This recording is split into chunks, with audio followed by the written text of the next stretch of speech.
So they started with Jey Uso, who, as we will recall when last we left our space travelers, Jey Uso had been signed to Raw courtesy of the manipulations and ministrations of the American Nightmare Cody Rhodes, right? So that's right. He went to Jim Crockett's office and convinced him to open that checkbook one more time. And here's Jey Uso. Right there off of South Boulevard in that converted convenience store. But Jey has not been given a locker yet, so he had to come through the crowd like the plumber on the other program. No, not like the plumber, though, because he gets a reaction. You see the people jumping up and down with him? It was crazy. The reaction on the plumber's entrance is for the trogs.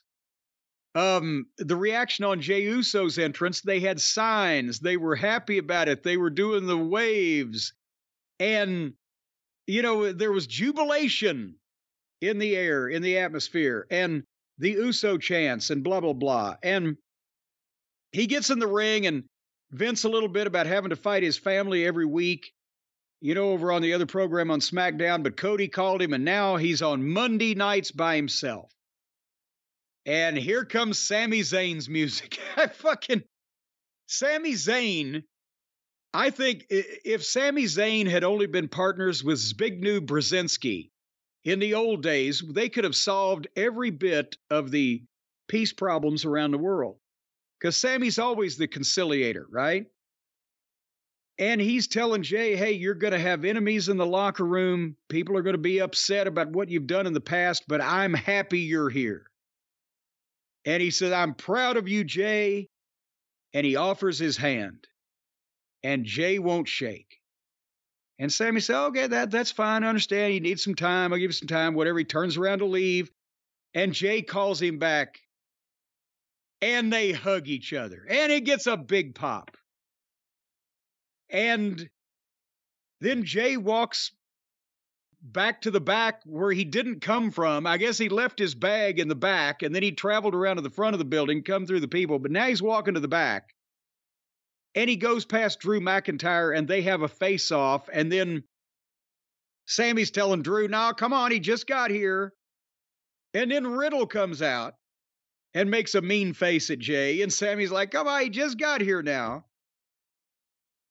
And at that point, between the payback package that started the program and what I just described, when I pretty much imparted all the information in that promo that was given, right?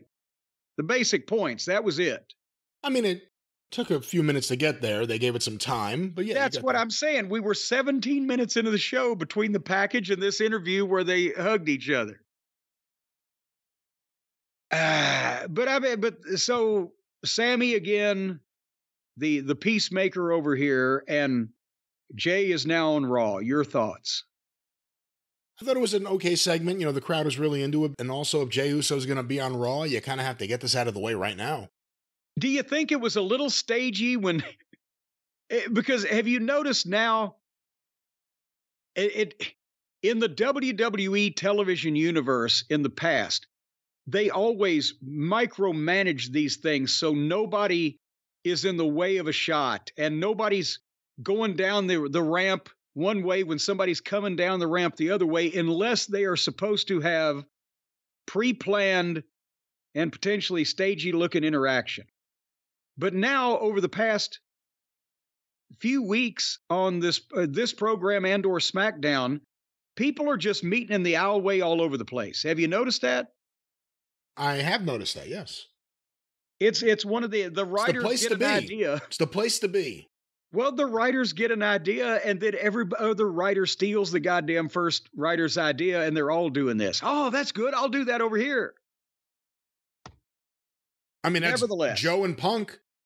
I mean, not Joe and Punk. Joe and MJF started the same way. Yeah, well, they're doing it all over the place now. It's a thing. It's a fad. Although I think it's interesting with Jey Uso, because again, you have that dynamic of this guy that was all in with the bloodline.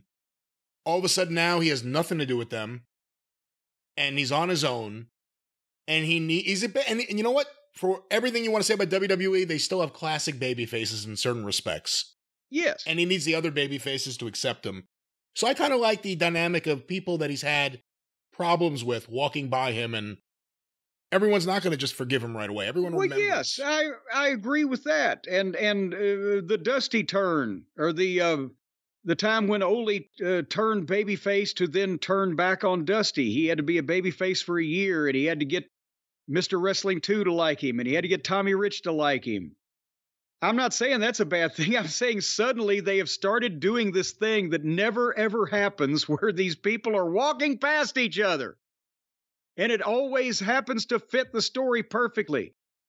If they wanted to do that, they should have done a couple of weeks where people are just walking past each other and don't give a fuck.